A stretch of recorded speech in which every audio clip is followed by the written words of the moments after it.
Thank you for these 4 fascinating presentations. It's always a privilege to be here to moderate this session and see a full audience. It's been a great architectural education, I think, this session, especially placed in Education City.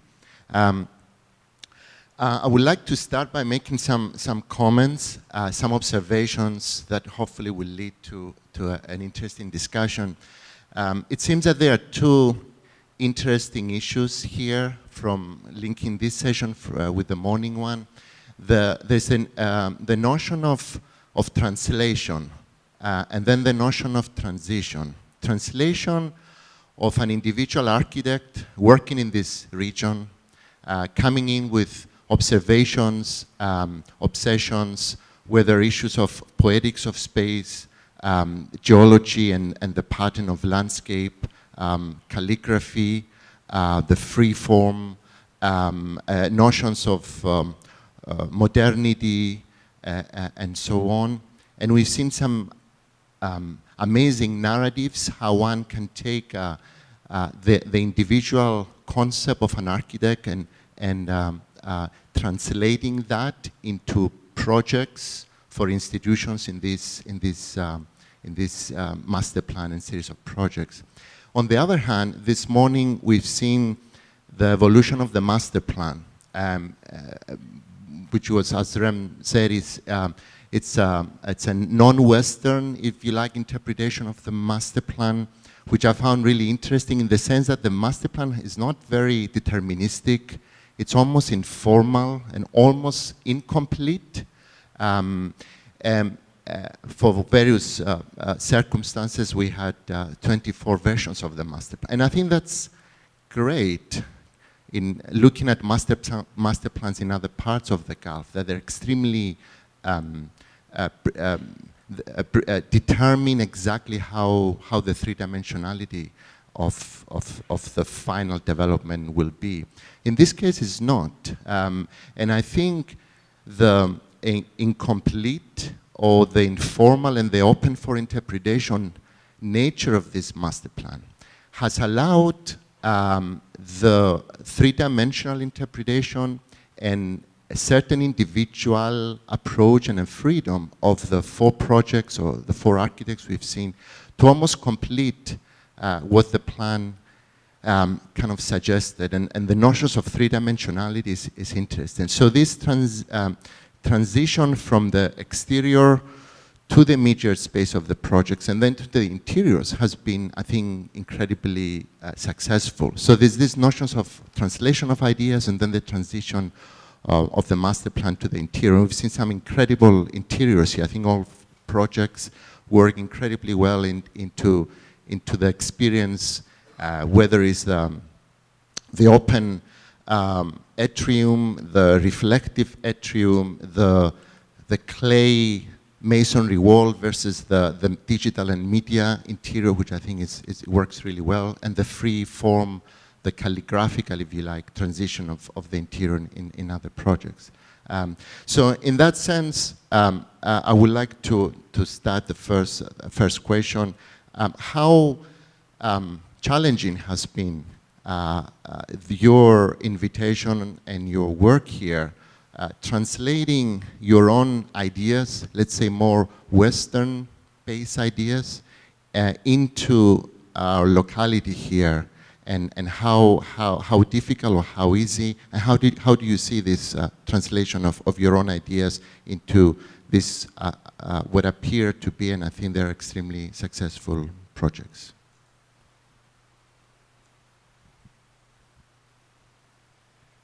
It's that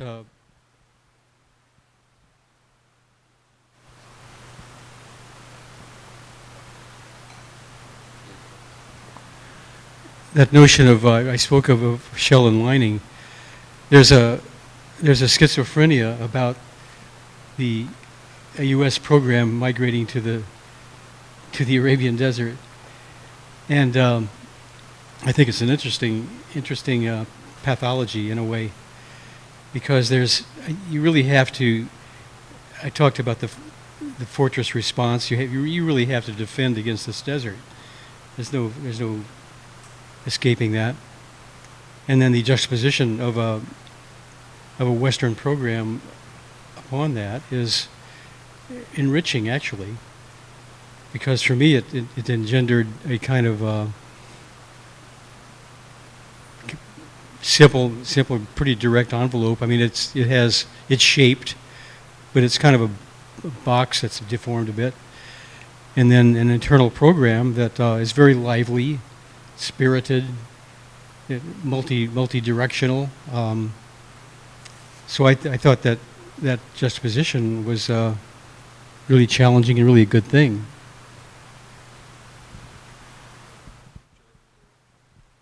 And also the notion that we're talking about educational buildings, and but they're also highly institutionalized by definition. And I've found in all the projects that there's certain openness. Maybe it's more the interpretation of education as an open plan, as an non-prescribed condition. There's a lot of interactivity in these buildings, and to some extent, the programmatic data that you're given also generated this apparent open interpretation of, especially of the interior spaces.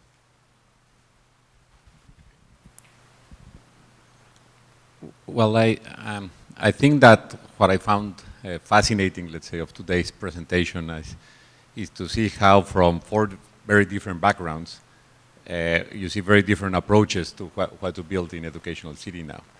And I think that's very interesting. I think we all come from the different histories, the different traditions. But I think the 4 try to understand and have a vision of what education is in the future, and in particular what education is in here, no, in Qatar. And I think that was very courageous from Qatar Foundation. It's bring architects from all over the world to make almost like an experiment here of what is that going to happen. And I think that the experiment is a big success, in my opinion, because at the end it's an attitude that you need. I mean, I think we learned a lot from working here. I think we did buildings that probably we wouldn't have done in Mexico completely in this way. We did it different. So at the end, it was a mix, no? Let's say it was a mix of what we brought and what we learned here. And I think that's what globalization should be. No? It should be about interaction between different cultures, and at the end, it's not about being all the same at all. I mean, we will never be all the same. So each one will have its own personality, its own character, but by interacting between us is the way that we're going to become better human beings. And I think here is a great example about that in architecture, and I hope it's going to translate, and I'm sure it's going to translate into the students that will study here. And I think as Rem said, there's a kind of serious experimentation here that doesn't happen in other parts of the Gulf. I mean, neither in Dubai or Abu Dhabi or maybe other parts of the Gulf, but here there is an experimentation, but it's done on a very kind of precise and clear direction, and I think we've seen in this presentation some of the amazing outcomes of engaging into that process. Rem, I don't know if you have any follow-up. I think that maybe the two of us were lucky that we were not dealing with kind of franchised buildings, because I think there must be a particular complexity that you have to take an American prototype or an American client and kind of transplant it to the situation here, and that we could work without that kind of issue, and therefore could work more directly on doing something almost independent from other sources or other cultures, and focus more directly on introducing or organizing in this culture kind of things that we think, or I think, are kind of relevant at this moment. And it seems there's a new interpretation of the tabula rasa. The tabula rasa is not the empty field for generic high-rises anymore. or generic buildings, but it seems that there is a context, I think, in starting scratch in a site like this. Again, in comparison with other developments in the Gulf. I mean, I think the master plan you talked about really exists within our building. The spaces in Just our get building. it close. The spaces in our building are intended to create a mix of people, construction workers going to the mosque or people studying PhDs. I think in that sense, a master plan can be also organized through program, and how program can address and can bring in other people. Of course, they're looking at other issues in Education City that are outside our domain, and I'm sure they will address a lot of them. But we've had a phenomenal opportunity,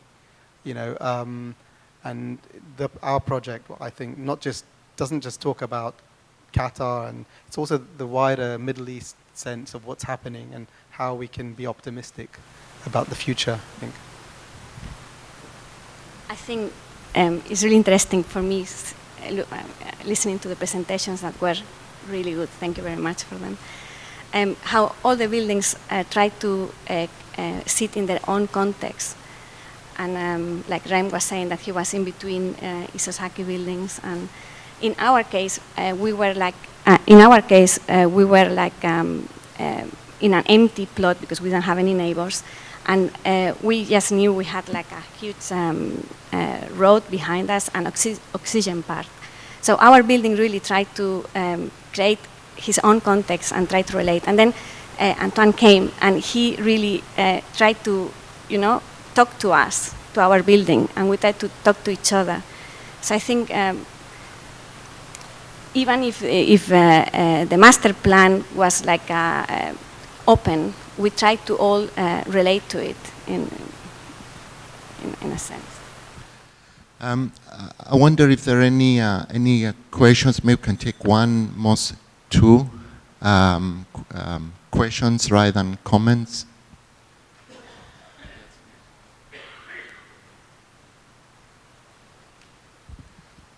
More than one of the speakers noted that this is a very serious project, and this is true. I think that the core of this issue is that Qatar is trying to forge an identity as a new country, like aspiring, and has very ambitious program, and they punch above their weight in international politics, but also domestically, they are aspiring to create this strong identity. So my question is, how do you see your role as international architect participating in the creation of this identity, and basically as really like main participant and contributors in forging this identity, national identity? I would love to say something about that. I think as architects you can work on commercial entities or commercial efforts, and typically that is considered kind of okay and harmless, or you can try to work in particular contexts at moments that are crucial for those contexts in terms of what road they are about to take, whether they go to the left or to the right or to reactionary or to modern. And I think that the great opportunity kind of all of us had here is to kind of participate in the kind of formation of a country at exactly that moment, and also to work for a government or a state that actually has the stamina. I think that this morning we were reminded how important patience is. But for a state to have this amount of patience is today incredibly kind of rare, because typically no ambition can be maintained over the electoral cycle of kind of 4 years.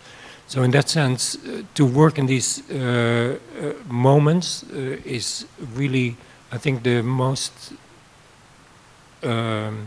significant contribution that architects can make, even though very often it is considered controversial.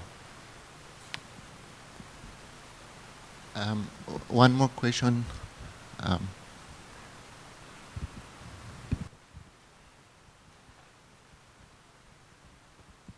Thank you so much. I'm Sharif Amor, and I really enjoyed watching what you've really developed. It's a very, very, one comment. This is just a comment. It's I think what you're doing through this beautiful project is creating a very effervescent, you're generating a very effervescent platform of reflection that leads to beautiful themes in terms of research in the field of architecture, urban planning, interior design. It's really a very, very rich platform that I see here developed.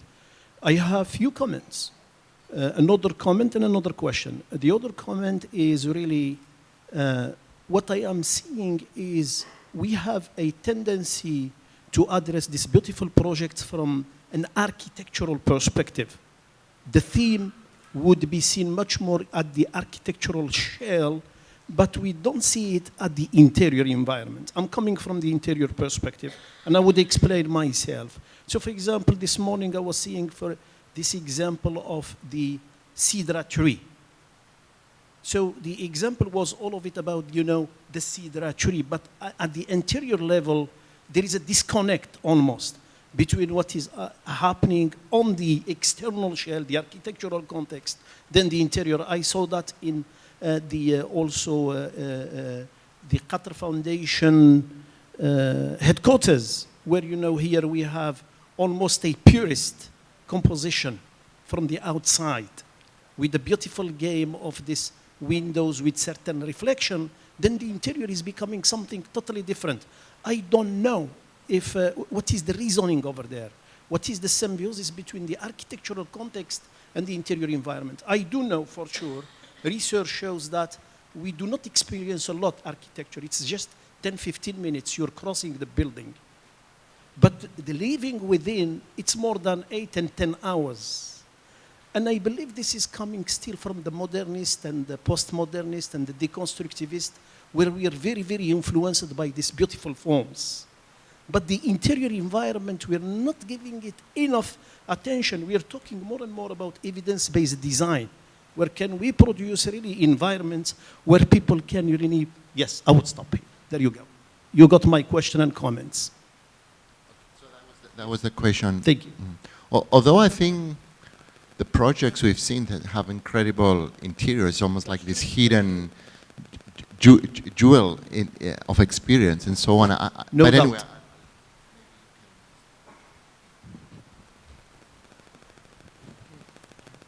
Well, I think there's not a separation between interiors and architecture, or there should not be. Probably, as you mentioned, in some cases in contemporary architecture, there has been the separation, and I think it's a mistake. I think the landscape architecture and interior should be the same thing. And at the end, what it's important is what you're mentioning is the experience. I think what kind of a students or what kind of environment we're creating for students here is the main reason for building all this. And I think it's hard to show it in the pictures, but I'm confident that the buildings in education sitting are giving this frame or this experience to create the students that are going to think for the future. No? And talking even the reason about bringing a global team, I think that's going to create completely different students, and I think that's what the future of the world needs. So I think at the end, I agree completely with you. I think at the end, we should ask the students about to be the right critics of our buildings, and not so much if we are in the cover of a magazine, architectural magazine. I mean, the important thing is the students are really happy in our buildings, and that will be the good proof or the good test.